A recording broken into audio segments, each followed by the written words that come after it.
So, what are the challenges you have faced over time as a business owner? Okay, for a fashion business owner that I am, Yeah. I face challenges when it comes to Yeah. another challenge I face as a fashionpreneur, manpower. Another challenge I have is that one is inevitable, Nigerian electricity. Oh, electricity. God, we are charging you high. You now start thinking, imagine, how are we charging that high? What are the things you are putting into it? It's from here. I don't put things and composure in the market because I want them to give me the best market Alright. survey. I do that. Okay. So for manpower, well, presently, what I did to overcome the manpower is that I understand money is also very important. Very, very. But I make sure the loss supersedes the money in the sense that if I'm looking at the money, I might not give my clients what they want. Facts. Hello, my name is Fauziyah Usman. Can we meet you? Okay, my name is Raji Aminatanoloapo. I'm the CEO of Eleos Stitches. I own a fashion house where I do ready-to-wear, bespoke bridals. You can consult us for your bridal. You can check on us if you want to make your bulk ready-to-wear. Probably you sell. We can help you produce them and you sell. So I was going to ask what industry she's, but you know now she's in the fashion industry. Yeah. If people are not there already, go and check what Nigerian fashion industry is saying. So it doesn't matter where you are, you can reach them. Yeah. As far as aeroplane can reach there, we did there. No worry. So what are the challenges you have faced over time as a business owner? Okay, for a fashion business owner that I am, Yeah. I face challenges when it comes to sourcing of fabrics, especially because there are times whereby a client get across to you, Yeah. give you a particular style. There are kind of fabrics that fit that styles. Okay. And if you're not getting the right fabric, you won't get the right outcome. And at the long run, you might eventually lose the client if you're not careful, or you won't to now become the normal saying that say what you ordered versus what you get.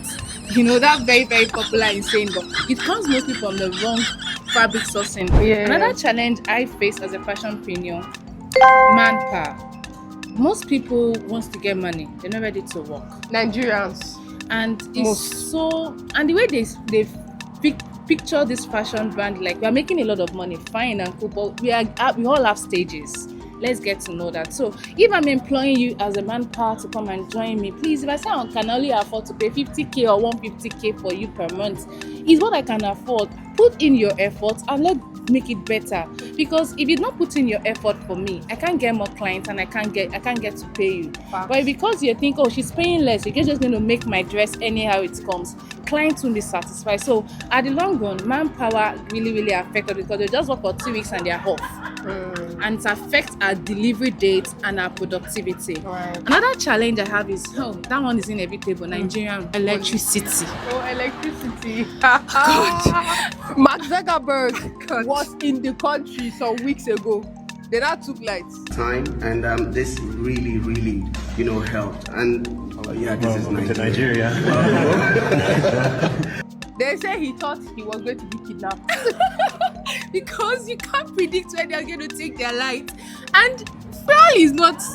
Oh god, that's another because The lighting industry, that one, I need to talk about it in this country. and people will not start thinking, oh, by the time you're getting a fuel of, let's say you're getting 30,000, and within 2 or 3 days you're done with that fuel. 2-3 days is even much. 2 days, if there's no light for good 2 days, for good that's 48 hours. The fuel will have been consumed, and at the long run, there are tendencies that we are making a particular cloth within 2 days. Yeah, actually. And we are charging you high. You now start thinking, imagine, how are we charging that high?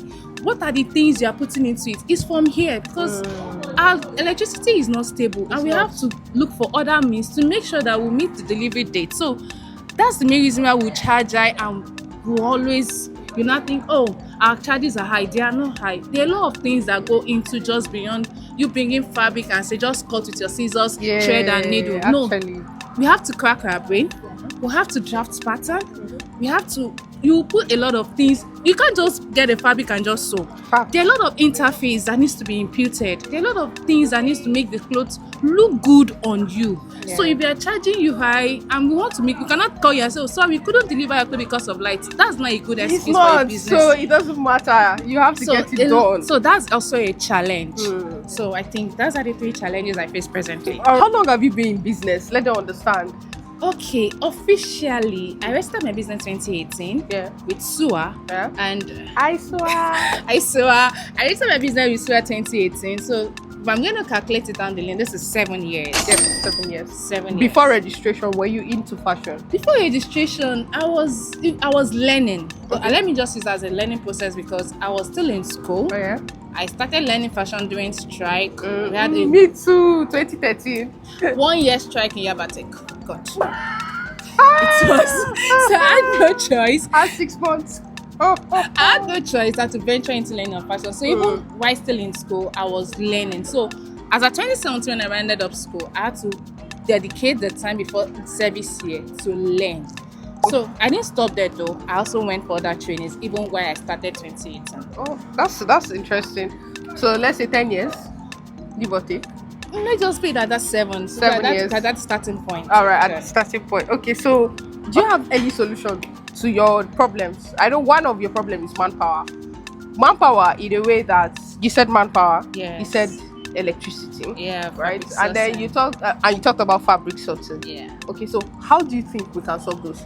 Okay, for me, over time, the way I've been able to sort my fabric sourcing is that I make myself flexible first of all, Okay. in the sense that when I get to the market, I interact All right. with the vendors because I don't put things and composure in the market because I want them to give me the best. Yes. I don't want them to hide it, and I don't want them to inflate the price when they're giving me the best. I want it affordable. So I interact well with them. I create a relationship, Strategy. lasting one that Yeah. I can call them and say, please, I need this fabric. Even when I haven't sent them the money, they can always deliver the fabric for me or keep it till I'm available to get the fabric.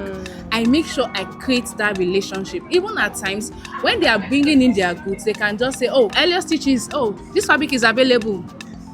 Because most of them lately create WhatsApp group, Instagram for you Yes. to access their fabric Yes. first of all before any random people come into their store. So I use the opportunity to private chat them. I like this fabric, but I don't have the finance to get it now. Can it be kept? But because of the relationship I built and they have the trust in me, they keep it for me most times.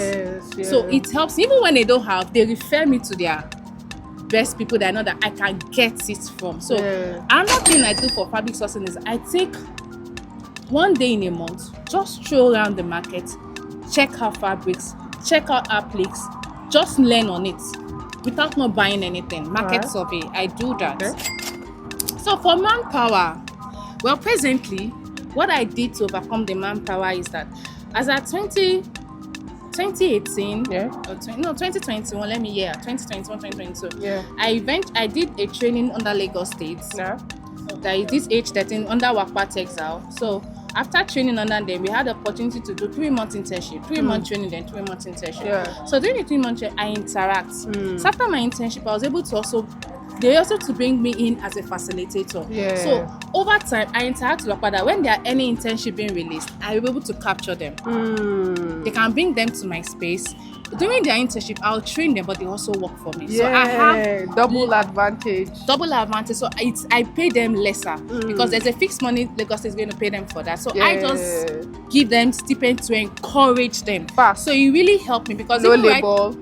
even right now, even after some of them might have gone, they'll still reach out that they love me. And one thing I do is that I make them comfortable. You create I relationship. create relationship because I don't make it like a boss and servant. Yeah. No, it's a community where you come in and enjoy yourself. So Yeah. even outside the time that they've gone, some of them still reach out and like, oh, I want to come and join you. I open my hands, but it's not the fact that I'm being open. Yeah. I still put a condition so that it will not be taken for granted. Yeah. But they still presently have one that just came back from Enugu. She's done with her school. She wants to go and serve. She's with me presently and she's working. Yeah. And she's staying with now. She's fine. Yeah. So that's like an advantage for me. So I have lesser. For me to now start employing here, and I don't have the capacity now. Yeah. But I make use of the little that you have. All right. So advice for Nigerian youths who want to venture into the business industry in Nigeria, especially if you can, the fashion industry. Well, What do you want them to do? Well, for me, I will advise. Like I used to tell my internship students, Yeah. because you learn fashion does not mean you have to be behind the machine. Facts. There are times whereby it might just be for fabric sourcing. There are times that it might just be place where, okay, these are buttons, you can just design with buttons. There are a lot of segments in fashion. Because the truth is that most people that sit behind the machine, we most times it takes us time to grow. Yes. We are so engrossed in that machine. I was engrossed in machine for like 4 years of my life. Actually. And compared to now, what's your monetary value? Compared to now, I can say that there's a great change when I started to look at the business. I started living that machine. You now became a fashion business person. Yes. So there's a difference between a tailor and a fashion business There's owner. a difference because you may be good at what you do, Right. and your income is low to what you do. Yeah. And that's the essence why I could even come out to this kind of program Yeah, today, because actually. I'm now open to visit everywhere I can get information and make sure that my business grows. Because when I was at Petra last month, I think one of facilitators said that the business should be able to survive without you. You should be able to survive without you. So how do you do that? It means that you have to leave that machine and run the business. Yeah. That machine will still work. Okay. So thank you very much. Yeah. I have one signature question I ask everybody. Okay. What motivates you? What motivated me? First of all, they spoiled my clothes. Actually, I didn't see that coming. I gave designer a style as 2013, and God, the style she brought was whack. Actually, I couldn't wear it. I was just like, I can learn this thing now. And that's how it started. That's how it started. Mad. And here I am. I love it. I did 2013. I was already in the fashion. Or 2013, I'd already completed my fashion sewing. I know everything about fashion business, but I just hated sitting down behind sewing machine. Sincerely. Yeah, but I learned any other things. Sitting behind machine is a lot. It is. I know. The back pain. You'll be drained. You'll be frustrated. And you have low income, sincerely. The needle took in your hand. Hours, you don't know the day is gone, and you're still sitting there. I ran away. I did not finish my 6-month training. So later, I fell in love. Because the good. sincere truth is that I understand money is also very important. Very, very. But I make sure the love supersedes the money, in the sense that if I'm looking at the money, I might not give my clients what they want. Facts. But if I love it, no matter the income, I will give them what they want. And by so doing, because now, like I said, I'm very poor in social media. Okay, yeah, we had that conversation. Yeah, but referrals have really helped me a lot. Exactly. And that's because you put in yourself in your work. I think that's it. That's the word. It really helps. Thank you so much. Thank you too. So XOXO, Fauziyah Usman, aka Sweet Girl for Life, aka the new Mama Africa. You guys, I'm going to keep everything of hers down. For everybody saying I'm looking for who to sew for me, she does that. Yeah. She would sew it. She gives discounted price. Her MOQ is as low as 10 pieces. So you can start from that. You can start with Boo Boo. You can start with whatever you want.